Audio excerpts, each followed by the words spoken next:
as always, former national security advisor as well. Is Joe Biden making a mistake by trying to put Netanyahu in a corner? Well, I think he is. One of the reasons I believe Netanyahu's popularity in Israel is going up is this constant criticism from Joe Biden, aided by the quest for arrest warrants by the International Criminal Court. We would have the same reaction in the United States. You want to draw support to an unpopular leader, have a bunch of foreigners criticize him, especially in the middle of a war. And it's not like Bibi was ever unconstrained in his war cabinet. Or Benny Gantz, a leader of one of the opposition parties, Yoav Gallant, the defense minister, both of them want to be prime minister someday, too, and pretty soon. They're not giving Bibi a free hand, that's for sure. And finally, and most importantly, I don't think there's any serious political leader in Israel who doesn't believe that the delays that they've seen in finishing off Hamas and in effect, therefore, being unable really to deal with Hezbollah and the larger threat of Iran is in Israel's interest. The way for Israel to advance its interest is finish with Hamas and then decide what to do with these others. And delays and delays and delays in accomplishing those military objectives don't benefit anybody in Israel. Have you ever seen a U.S. president abroad where the stakes are higher as President Biden heads to Europe and things more uncertain with a president, I don't want to say getting it from all sides, but in more difficult situations? He heads to Europe where they've got an issue with Israel. He heads to Europe that he's trying to compare himself to Franklin Roosevelt taking on Hitler as Europe takes on Vladimir Putin. He's got trying to deal with the Europeans as it relates to Iran. There feels like on this trip so many cross currents for a president who just wants to give a speech on the beaches of Normandy and come home.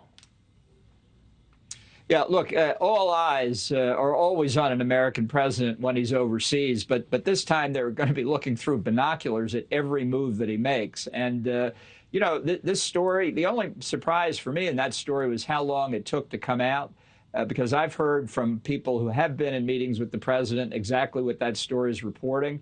And the White House has been in denial about it. Look, I've been saying for quite some time now, if Donald Trump wins in November, and his victory speech on election night, the first thing he ought to say is, I want to thank Joe Biden and the Democratic Party for nominating Joe Biden to be my opponent.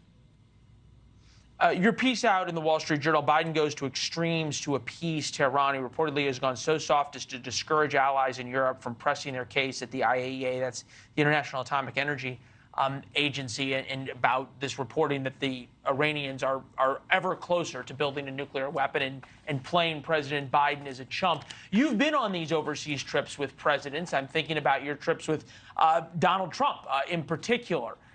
What's going on right now ahead of the Normandy speech? What is the calculus to reset and to try to reestablish that America really is the leader of the free world? Well, I was with Trump at the 75th anniversary of the D-Day invasion in 2019. And I think every president remembers how Ronald Reagan handled the 40th anniversary in 1984. It was a capstone to his obviously very successful reelection campaign, a very dramatic, very effective speech at Plant de Hoc. So Biden has high marks to try and live up to here. And as we've been discussing, I think people are going to watch the way he delivers it. They're going to see if he stumbles, if he mixes his words together, how effective is he going to be? And it is perilous once doubt is openly expressed and discussed. There's a confirmation bias inherent in it. The White House is way behind the curve on this thing. This is a very dangerous period, and we haven't even gotten to the debate on June the 27th. Yeah, I think you rightly point out, not only is the American political audience reading that Wall Street Journal article, but they're reading it in Moscow, they're reading it in Tehran, they're reading it in Beijing, reading it in Jerusalem, where Robert Sherman takes up post as well for us. Mr. Ambassador, as always, thank you. We appreciate it. Robert, thank you. Thanks for watching, everybody. Go to joinnn.com to find NewsNation on your television provider. Also, don't forget to click that red subscribe button below to get more of NewsNation's fact-driven, unbiased coverage.